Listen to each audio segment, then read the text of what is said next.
Donc, avant justement d'entrer dans ce temps de la parole ce matin, où on va poursuivre notre road trip, où on est rendu dans le livre de l'Exode. Ça a été vite. Je ne sais pas si vous avez fini la Genèse, puis vous avez déjà commencé l'Exode. Peut-être, je sais que c'était un gros défi. Ça faisait beaucoup de chapitres à lire, ceux qui ont commencé à essayer de vouloir suivre le parcours ou le voyage qu'on voulait faire. Mais je vais commencer avec un mot de prière, et après ça, on va débuter le texte de ce matin. Seigneur Dieu, merci pour ce voyage qu'on a commencé déjà il y a quelques semaines.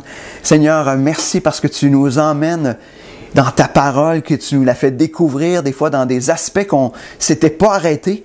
Et Seigneur, c'est tellement bon de juste te découvrir à travers ta parole du début des Écritures jusqu'à la fin. Seigneur, ce matin, que tu puisses nous permettre qu'on te découvre encore mieux, qu'on puisse apprendre à t'aimer encore mieux, Seigneur, à travers ce livre de l'Exode, Seigneur. Merci pour ce que tu vas accomplir ce matin dans nos vies. Et Seigneur, on ne veut pas seulement être des auditeurs qui vont oublier au fil des heures, mais on veut être de ceux qui mettent en pratique ce qu'ils vont découvrir à propos de toi. Merci Seigneur et conduis-nous ce matin dans ta parole. Amen. Donc, comme je vous disais, on est rendu dans le livre de l'Exode. C'est particulier parce que le livre de l'Exode nous parle de la libération de l'esclavage du peuple d'Israël. Et en même temps, à plus petite échelle, mais on commence à goûter vraiment la libération un petit peu du confinement qu'on avait vécu déjà depuis plusieurs mois. Déjà, pour certaines personnes, des fois, c'est pas facile parce que certains étaient restés plus confinés, puis qui ont commencé juste il y a quelques temps à se déconfiner, puis ils vivent peut-être ce que d'autres ont vécu il y a quelques semaines, mais on commence à vivre cette liberté-là. Le gouvernement nous donne des autorisations. Plusieurs s'étaient peut-être même sentis un peu emprisonnés, incapables de faire ce qu'ils voulaient faire. Puis d'autres, je sais que le confinement, ça a peut-être pas paru beaucoup parce qu'ils ont continué un peu à vivre, à faire leurs activités parce que le contexte le permettait ou peut-être parce qu'ils ont été un peu plus flexibles avec les règlements. Mais donc, on est en train de vivre cette espèce de libération-là et je trouve que ça fait une belle introduction avec le texte qu'on va voir aujourd'hui dans l'aspect de l'Exode. Souvent, par contre, on oublie que peu importe la liberté, on n'est jamais totalement libre. Parce que même comme chrétien, on se dit, mais ça, on goûte cette liberté en Christ. Oui, parce qu'on est sauvé par grâce, mais certains vivent ou ont l'impression de rester un petit peu coincés dans différentes habitudes de vie ou limités par des pensées qui tiennent captifs. La peur, les dépendances, la maladie, le sentiment de ne pas pouvoir être là où Dieu veut qu'on soit. Et à cause de tout ça, je trouve que ce texte dans l'Exode, ça va nous faire du bien peut-être. Nous faire découvrir ce matin un Dieu qui est ce Dieu de libération. Un Dieu qui libère. Donc, on a vu la semaine passée, vous vous souvenez que Dieu est un Dieu créateur, tout-puissant, mais aussi un Dieu de relation. On a vu aussi qu'il est un Dieu qui est digne d'adoration. Et on a vu aussi que c'est un Dieu de promesses, un Dieu qui est fidèle aussi dans ses promesses à les tenir.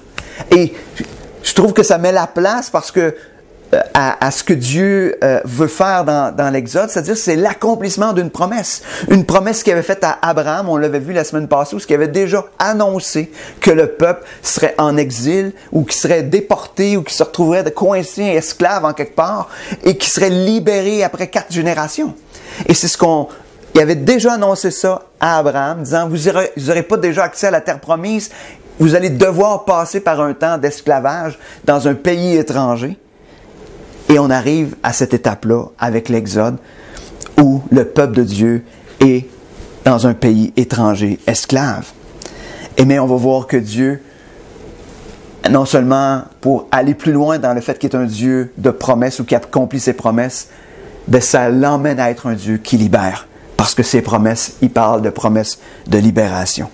Et ce matin, j'ai le goût de dire, est-ce que tu as besoin de découvrir ce Dieu libérateur? Donc, on va rentrer dans le texte ce matin, dans le livre d'Exode. On va se promener un peu comme la semaine passée, mais peut-être un peu moins dans ce livre-là, dans le livre de l'Exode, comme on l'avait fait un petit peu dans la Genèse la semaine dernière. Peut-être juste pour nous remettre dedans, c'est à la fin du livre de la Genèse, il y avait Joseph qui était devenu l'intendant en Égypte. Donc, le peuple d'Israël était un peuple très apprécié des Égyptiens. Mais un jour, Joseph est mort et il y a eu des générations qui ont passé. Les gens ont oublié ce que le peuple d'Israël avait permis à l'Égypte et finalement sont devenus un peuple dérangeant pour les Égyptiens.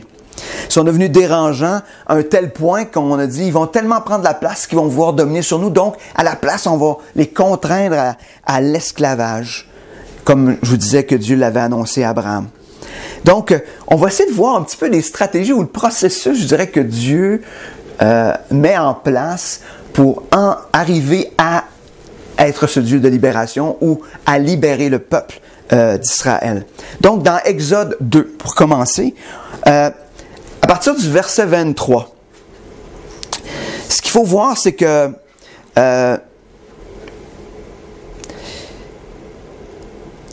OK, non, excusez, c'est beau, une petite pause là, mais... Donc, verset 23, le temps passa, le pharaon d'Égypte mourut, les Israélites gémissaient et criaient encore sous le poids de l'esclavage, et leur appel parvint jusqu'à Dieu. Dieu entendit leurs plaintes et se souvint de son alliance avec Abraham, avec Isaac, avec Jacob. Il vit les Israélites et quelle était leur situation. Donc, ce qu'on voit au départ, c'est que Dieu entend. Dieu entend le cri de son peuple. C'est pas un Dieu qui est sur son trône puis qui regarde les choses de loin, mais il entend.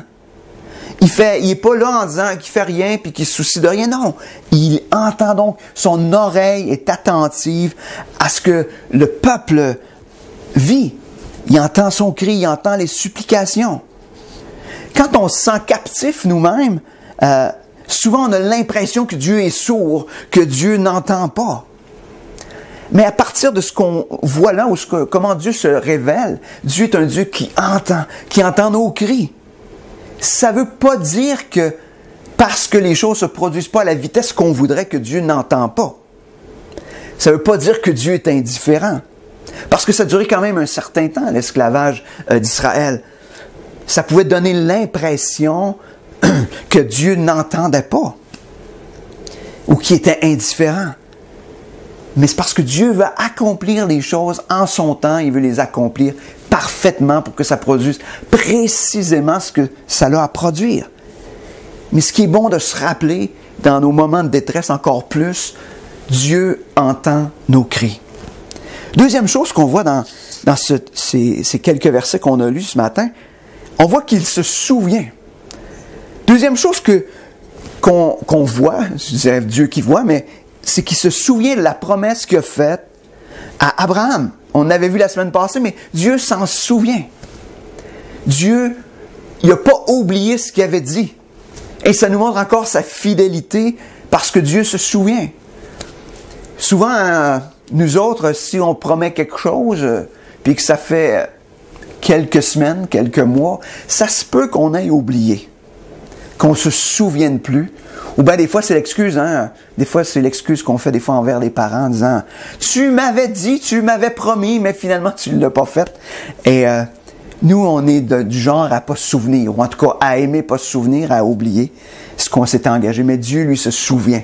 Il se souvient et non seulement il se souvient, mais il désire intervenir en fonction de ce qu'il a promis.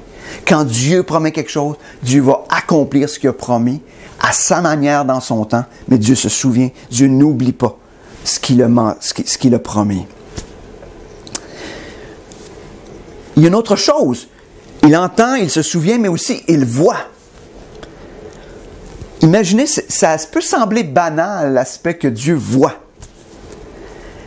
Parce que si il entend, il se souvient et il voit, ça veut dire que toute son attention, elle est présente.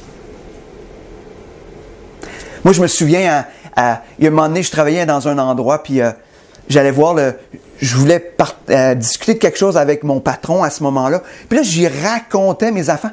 Il me regardait pas, il continuait à travailler. Puis là, je disais, voyons, il dit, je t'entends. OK. Mais j'avais besoin qu'il me voie, qu'il me regarde. Mais Dieu, il a toute notre attention. Il entend notre cri, il se souvient, donc dans ses pensées, c'est là, et il nous voit. Donc son regard est sur nous. Donc Dieu nous voit au milieu de nos souffrances, au milieu de nos douleurs. Je pense qu'on a besoin de se souvenir de ça. On a l'impression souvent au milieu de nos souffrances, de nos difficultés, que Dieu n'entend pas, se souvient pas de ce qu'il a dit, puis qu'il nous voit pas. Et ça, c'est un mensonge. Dieu nous entend, se souvient et nous voit. Et ça, on a besoin de le garder en mémoire. On a besoin peut-être de l'écrire. Si vous êtes dans un moment où ça va bien actuellement, notez-les. Qui va faire que dans les moments où vous allez vivre des moments plus difficiles, vous allez avoir l'impression que ça, c'est pas, que Dieu n'entend pas, ne se souvient pas, qu'il ne voit pas. Vous allez pouvoir vous rappeler, dire, Dieu, mon Dieu, il est comme ça. C'est pas, puis il n'a pas changé, là. C'est pas parce que c'est arrivé ça en Exode qu'aujourd'hui il se passe plus ça. Non, Dieu est le même. On va continuer dans les stratégies ou la manière que Dieu fonctionne quand il veut libérer. Dans l'Exode, ça nous parle beaucoup de l'histoire de Moïse. Moïse, faut se rappeler qu'il y avait eu une belle vie pendant les 40 premières années de sa vie. Moïse s'est retrouvé en Égypte, élevé par la fille du Pharaon. Mais il savait qu'il était un Juif et il s'en souvenait. Il y avait un peu le meilleur des deux mondes. À la fois le Dieu créateur et tout ça, donc à cause de son origine juive, mais aussi toute la connaissance de l'époque à travers l'Égypte. Mais on voit qu'à un moment donné, Moïse décide de choisir son peuple. Quand il constate toute l'oppression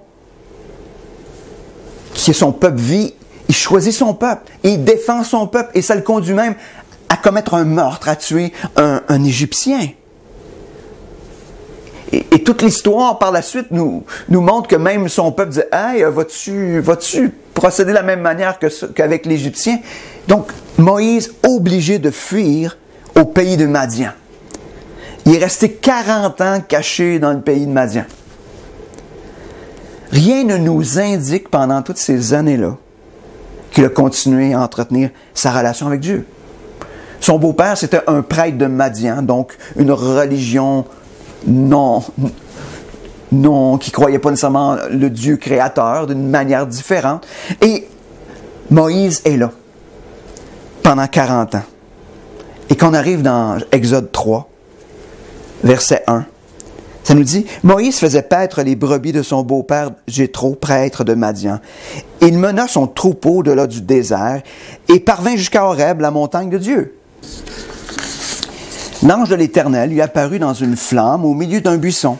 Moïse aperçut un buisson qui était tout embrasé et qui pourtant ne se consumait pas.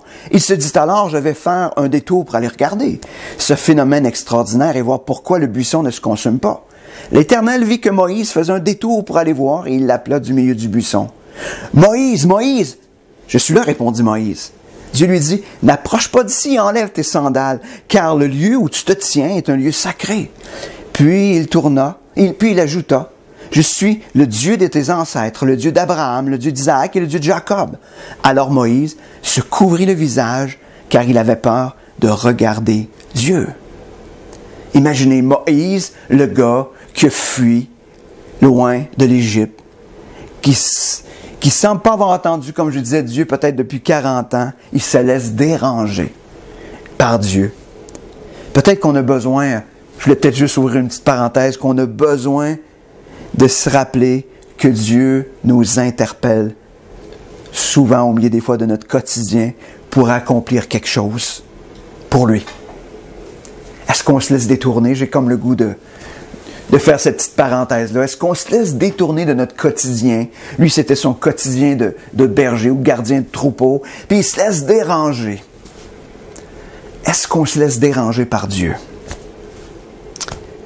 On va continuer dans le texte. L'Éternel reprit, verset 7. J'ai vu la détresse de mon peuple en Égypte, et j'ai entendu les cris que lui font pousser ses oppresseurs. Oui, je sais ce qu'il souffre. C'est pourquoi je suis venu pour le délivrer des Égyptiens, pour le faire sortir d'Égypte et le conduire vers un bon et vaste pays, un pays ruisselant de lait et de miel. C'est celui qu'habitent les Cananéens, les Hittites, les Amoréens, les Phérésiens, les Éviens, les Yébousiens. À présent, les cris des Israélites sont parvenus jusqu'à moi, et j'ai vu à quel point les Égyptiens les oppriment. Va donc maintenant, je t'envoie vers le Pharaon pour que tu fasses sortir d'Égypte les Israélites, mon peuple. Moïse dit à Dieu, qui suis-je, moi, pour aller trouver le Pharaon et pour faire sortir les Israélites d'Égypte? L'autre stratégie que j'ai le goût de vous partager, que le texte nous suggère, c'est que Dieu décide de se servir des hommes imparfaits pour emmener la délivrance. Dieu désire se servir des gens, de son peuple. Imaginez, Moïse, il a une perception juste de lui-même. Il est qui, lui, pour aller délivrer ou aller en Égypte pour dire « libère mon peuple ». Des fois, on le voit un petit peu comme un froussard ou quelqu'un qui est hésitant. On pourrait peut-être, mais en même temps, Moïse, il sait, là, ça fait 40 ans qu'il a fui l'Égypte, qu'il est allé se cacher. Il a fui, c'est un peu un froussard, il sait, lui, qu'il est allé se cacher. Mais pourquoi Dieu utilise Moïse? Parce que Dieu se plaît dans la faiblesse. Parce que c'est lui qui veut que sa puissance, il veut que sa puissance soit manifeste. S'il se sert des gens qui ont plein d'habilités pour produire des choses, la gloire va retomber sur les gens. Mais quand il se sert de personnes qui sont faibles ou qui ont des lacunes dans leur vie, personne ne pourrait dire autre chose que c'est Dieu. Quand Moïse va arriver en Égypte, c'est qui Moïse? Pourquoi Pharaon, tu sais, quand il y a eu les plaies, pourquoi Pharaon écouterait Moïse? Aucune raison, parce que c'est une personne ordinaire. Mais Dieu se sert de cette personne ordinaire pour accomplir des choses extraordinaires, pour libérer son peuple. Ce qui est intéressant, ça veut dire que si Dieu se sert d'une personne ordinaire, comme Moïse, il peut servir de tout le monde, de toutes nous autres, des gens ordinaires, pour accomplir des choses extraordinaires dans la vie des autres. Pas pour notre propre gloire, mais parce que Dieu se manifeste à travers nous. Ça nous rappelle juste qu'on a besoin drôlement des uns des autres. Et moi, je pense qu'on commet une erreur quand on pense qu'on est capable par nous-mêmes ou qu'on est capable tout seul avec Dieu. Dieu désire se servir de gens ordinaires pour accomplir des choses extraordinaires dans nos vies. Donc ça, c'est une des stratégies que Dieu utilise pour la libération, de se servir des hommes ordinaires, des femmes ordinaires, pour accomplir la délivrance dans la vie des gens qui sont autour d'eux. Est-ce qu'on est prêt à être ce moyen ordinaire de Dieu pour accomplir quelque chose d'extraordinaire dans la vie des autres? Ça, c'est la question. Est-ce qu'on est disponible? Est-ce qu'on est prêt à obéir à cela? Mais en même temps, Dieu utilise des moyens divins ou des moyens extraordinaires. Il se révèle dans toute sa puissance pour accomplir la délivrance. Une délivrance qui est impossible humainement. Chacun d'entre nous, on pourrait peut-être raconter des histoires d'intervention divine qu'on ne peut pas expliquer par notre intelligence, qu'on peut juste expliquer par l'action de Dieu. Un changement d'une situation, une guérison, une libération d'une dépendance, peu importe.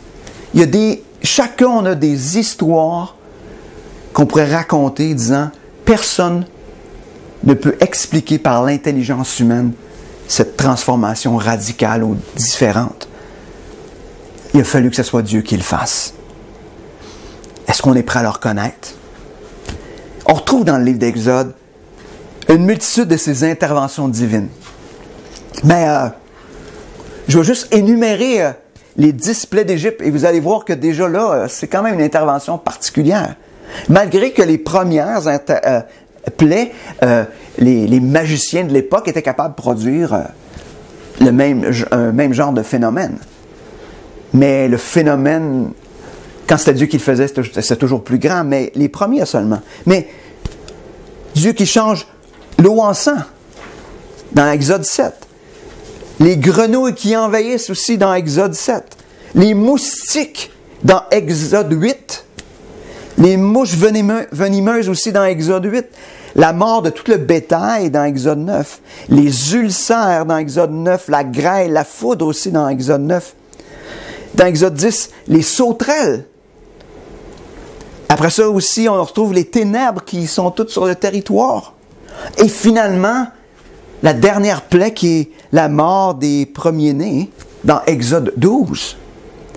Et quand on tourne dans Exode 12, le verset 12, ça nous dit, « Cette nuit-là, je passerai dans le pays d'Égypte, et je frapperai tous les premiers-nés du pays d'Égypte, depuis les hommes jusqu'aux animaux, et j'exercerai des jugements contre tous les dieux de l'Égypte. Je suis l'Éternel. Le sang vous servira de signe sur les maisons, et vous serez, je verrai, où vous serez, excusez. Je verrai le sang, et je passerai par-dessus vous. Il n'y aura point de plaie qui vous détruise quand je frapperai le pays d'Égypte. » Imaginez dans cette dernière plaie-là, Dieu pourvoit à un moyen de salut pour le peuple d'Israël. Le sang répandu sur le pourtour de la porte. Il dit, quand je vais passer, ou quand l'ange destructeur va passer, qui va voir le sang, il ne touchera pas. Il ne touchera pas cette maison-là. Ça l'obligeait à un geste de foi, de la part des Israélites, c'est-à-dire, il fallait qu'ils acceptent de se conformer à la règle que Dieu avait mise, c'est-à-dire, il fallait mettre du sang autour de la porte. Il fallait qu'ils acceptent cette foi, la foi, parce que partout en Égypte, ceux qui n'avaient pas du sang sur leur porte, le premier-né mourait. Ça prend un geste de foi de dire, ben voyons donc. D'ailleurs, les Égyptiens le savaient, puis ils ont dit, ben voyons donc. Ça n'arrivera pas. Donc, un geste de foi. Et le sang répandu, ça nous fait un rappel ou un avant-goût du fait que Christ qui est mort à la croix, son sang a été répandu. Et ce qui nous produit pour nous, qui procure pour nous la libération du péché. Le pardon, la réconciliation avec Dieu. Ce qui est intéressant, Dieu intervient, oui, d'une manière incroyable, mais on voit que le peuple, il a été libéré par la suite de cette plaie-là. Ils n'ont pas juste été libérés, on les a chassés, on leur a dit, allez-vous-en. Ça va faire, allez-vous-en. Mais ils ne partent pas la tête entre les deux jambes, comme, ah oui, on s'en va comme... Mais les bras remplis de dons que les Égyptiens vont leur faire.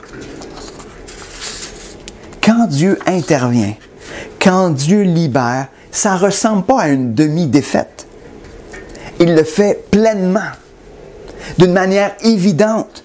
Personne ne remet en question la libération. Souvent dans nos discours à nous autres, on est là, on dit ça va-tu mieux? Ah oui, Dieu commence à intervenir. Non. Dieu, quand il libère, il ne fait pas juste commencer. Il intervient. Il libère. Moi, je crois qu'on devrait prier avec foi pour cette libération-là. Pas juste, ça va un peu mieux. Non. Dieu, quand il intervient, quand il libère, il le fait pleinement, complètement, parfaitement. Donc, on ne dit pas, ça commence, mais on devrait pouvoir dire, c'est fait. Dieu est intervenu, il m'a libéré.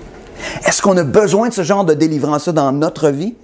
Est-ce qu'on a besoin de ce Dieu libérateur qui se révèle dans l'Exode, mais qui est le même encore qui agit aujourd'hui? Oui, on en a tous de besoin. On en a tous de besoin.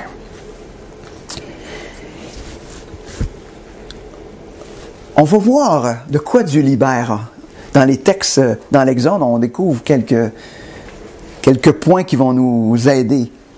C'est sûr qu'on a vu à date qu'il libère de l'esclavage. Je ne reviendrai pas sur cet aspect-là, mais Dieu libère de l'esclavage et il nous appelle à crier à lui concernant tout ce qui prend la place de Dieu dans nos vies. Parce que l'esclavage, c'est ça, c'est tout ce qui prend la place de Dieu dans notre vie. Mais parfois, on a besoin d'être libéré aussi d'autres choses. On a des fois aussi besoin d'être libéré de la peur. Dans Exode 14, c'est intéressant. Exode 14, verset 10. Le peuple est sorti d'Égypte. Il se retrouve coincé entre la mer des Joncs, la mer Rouge, et les Égyptiens qui s'en viennent vers eux. Ils se retrouvent un peu coincés là, et donc on arrive à Exode 14, verset 10, ça dit, on voit, Pharaon approchait. Les enfants d'Israël levèrent les yeux, et voici, les Égyptiens étaient en marche derrière eux. Et les enfants d'Israël eurent une grande frayeur, et crièrent à l'Éternel, et dirent à Moïse, n'y avait-il pas des sépulcres en Égypte, sans qu'il soit besoin de nous mener mourir au désert? Que nous as-tu fait en nous faisant sortir d'Égypte? N'est-ce pas là ce que nous te disions en Égypte? Laisse-nous servir les Égyptiens, car nous aimons mieux servir les Égyptiens que de mourir au désert.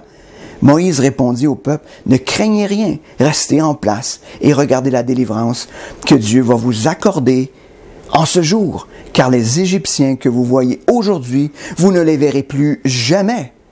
L'Éternel combattra pour vous et vous gardez le silence. Le peuple avait raison d'avoir peur.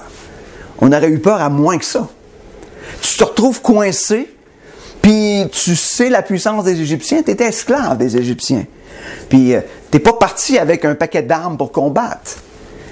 Tu n'es pas en mesure de combattre.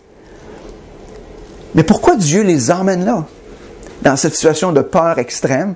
Parce que Dieu veut être le libérateur de la peur. Il devra le faire à d'autres reprises parce que le peuple ne comprend pas, mais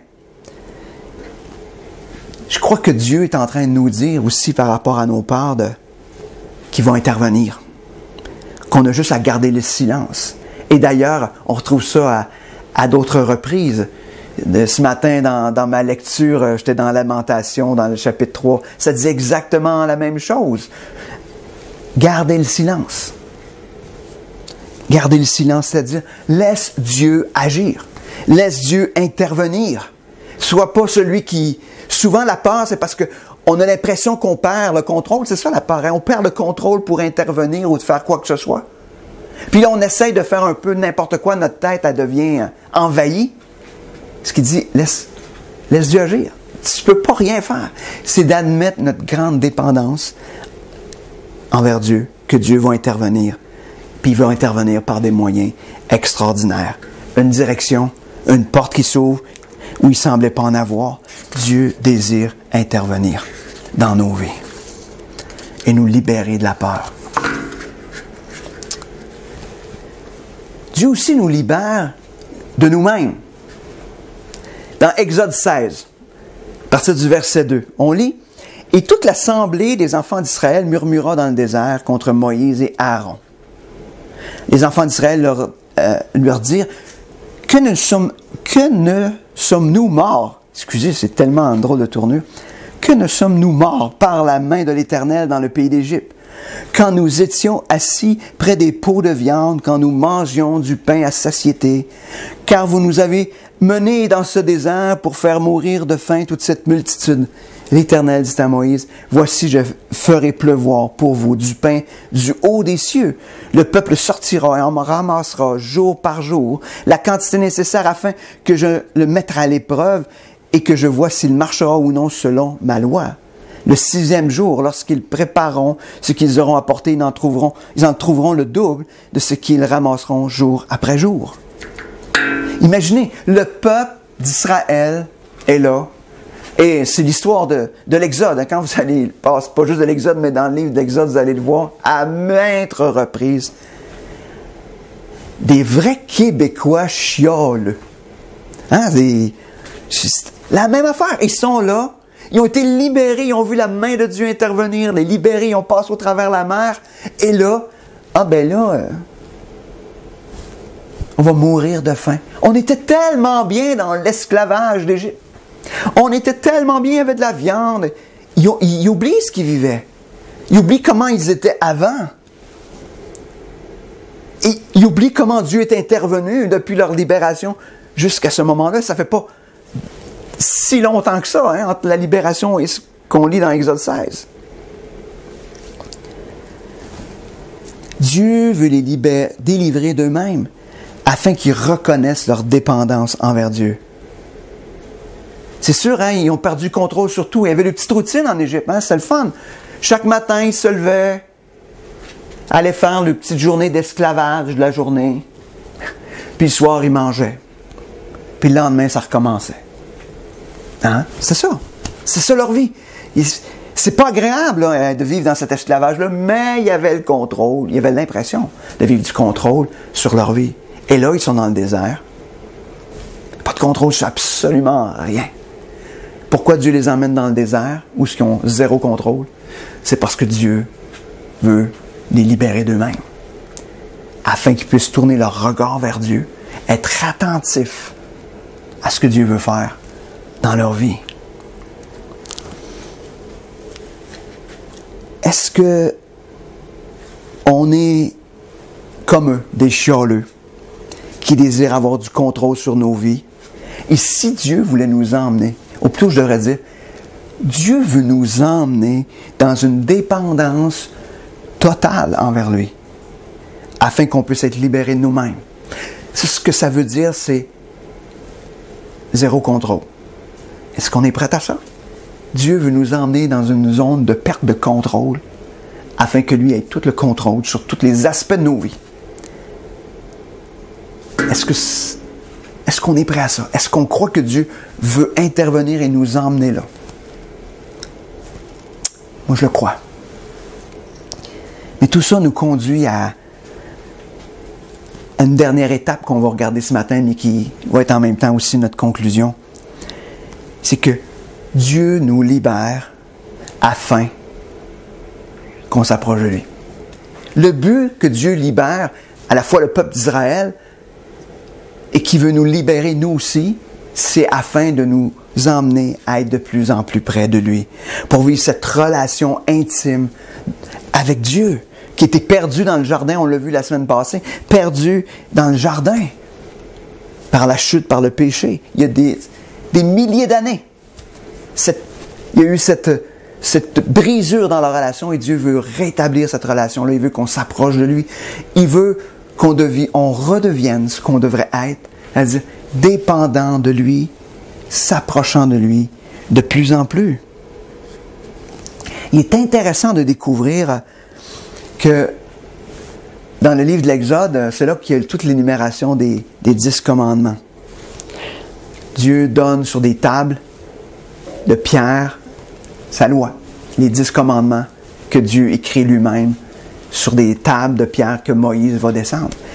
Et quand on regarde à ces lois ou ces règles-là, c'est pas juste une règle, une loi. Oui, on peut la prendre comme une loi ou qui nous pointe ou qui nous montre que finalement, c'est impossible par nos propres capacités de suivre tous ces règlements-là ou tous ces commandements-là.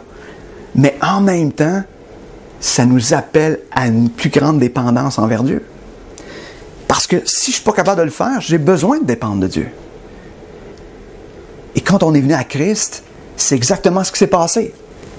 C'était le jour où on a reconnu notre incapacité à vivre sans Dieu, incapacité à être réconcilié avec Dieu, à moins que Jésus prenne notre place, parce qu'on ne pouvait jamais être assez bon pour le faire. Il fallait que Jésus meure à notre place et qu'il le fasse. Mais dans les 10 commandements, la première chose que Dieu met en valeur, ou les premiers commandements, ça pointe justement vers ce désir de Dieu, que nous puissions s'approcher de lui et de lui seul, pour qu'il prenne toute la place dans nos vies. Dans Exode 20, à partir du verset 1, ça nous dit « Alors Dieu prononça toutes ces paroles en disant « Je suis l'Éternel, ton Dieu, qui t'ai fait sortir du pays d'Égypte, de la maison de la servitude. Tu n'auras pas d'autre Dieu devant ma face. Tu ne te feras point d'image taillée, ni de représentation quelconque des choses qui sont en haut dans les cieux et qui sont en bas sur la terre, et qui sont dans les eaux plus bas que la terre. Tu ne te prosterneras point devant elles, et tu ne les serviras point, car moi, l'Éternel, ton Dieu, je suis un Dieu jaloux, qui punit l'iniquité des pères sur les enfants jusqu'à la 3e et la 4e génération de ceux qui me haïssent, et qui fait miséricorde jusqu'à 1000 générations à ceux qui m'aiment et qui gardent mes commandements. Quand on regarde à cela, on peut conclure que Dieu, c'est un Dieu qui libère ou un Dieu libérateur, qui nous libère de l'esclavage, de la peur, de nous-mêmes, dans un but seul et unique, qu'on puisse se tourner vers lui seul. Si tu crois ce matin que Dieu a un plan de libération pour toi, afin que tu t'approches de lui, pour qu'il devienne le seul Dieu dans ta vie, ou le seul Dieu qui est digne d'adoration dans ta vie, qu'est-ce que ça va changer? Qu'est-ce que ça va changer dans ton quotidien? Qu'est-ce que ça va changer aujourd'hui? Si on se met à voir Dieu tel qu'il est, comme ce Dieu libérateur, qui veut te libérer de toutes choses, afin que tu puisses t'approcher de lui, afin qu'il prenne toute la place dans ta vie, qu'est-ce que ça va changer? Qu'est-ce que Dieu pointe dans ta vie? Qu'est-ce que Dieu veut? De quoi Dieu veut te libérer aujourd'hui, afin que tu t'approches de lui? Sur ce, prions. Seigneur Dieu, je te remercie ce matin de te révéler comme ce Dieu libérateur, ce Dieu qui désire qu'on s'approche de lui, qui veut venir prendre toute la place, sachant que par nous-mêmes, on ne peut pas être libre. Seul toi peux nous rendre libres. Seul toi peux nous faire marcher par la suite dans cette liberté-là. Seigneur, comme on a vu, malgré que le peuple d'Israël avait été libéré, il n'était pas capable de marcher dans cette liberté-là par la suite. Seigneur, nous, ce qu'on désire, c'est être libre, pleinement libre et continuer à marcher dans cette liberté que, Seigneur, tu veux nous donner. Seigneur, viens prendre toute la place dans ma vie, dans nos vies ce matin. Seigneur, on veut que tu sois ce Dieu unique. On ne veut pas qu'il y ait d'autres dieux dans nos vies. Seigneur, viens nous rendre libres et apprends-nous à marcher dans cette liberté. Merci Seigneur pour ta parole. Amen.